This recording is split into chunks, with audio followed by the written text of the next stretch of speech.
ക്രൂശിത വഴിയിലൂടെ 18-ാം ദിനം.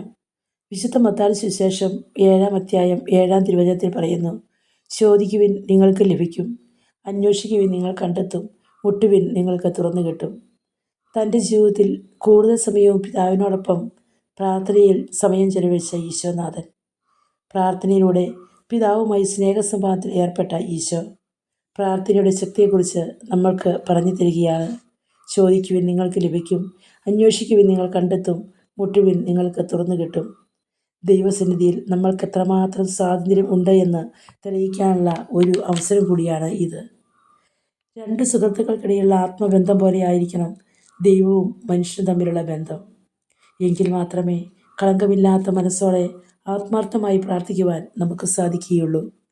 നമുക്ക് പ്രാർത്ഥനയിൽ മടുപ്പ് തോന്നരുത്. വിശുദ്ധ മോനിക്ക പുണ്യവതിയെ പോലെ നമുക്കും പ്രാർത്ഥിക്കുന്നവരാകാം.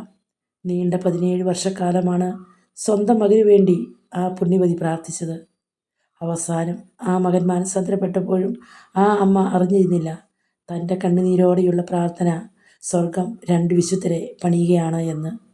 ഈ നോമ്പുകാലത്ത് നമുക്ക് പ്രാർത്ഥിക്കുന്നവരാകാം. ഈശോ ഗെത്സമനിൽ വച്ച് പ്രാർത്ഥിച്ചത് നമുക്ക് ഓർക്കാം. പിതാവേ, എൻ്റെ ഹിതമല്ല അങ്ങയുടെ ഹിതം നിറവേറട്ടെ എന്ന്. സ്തുതിയായിരിക്കട്ടെ.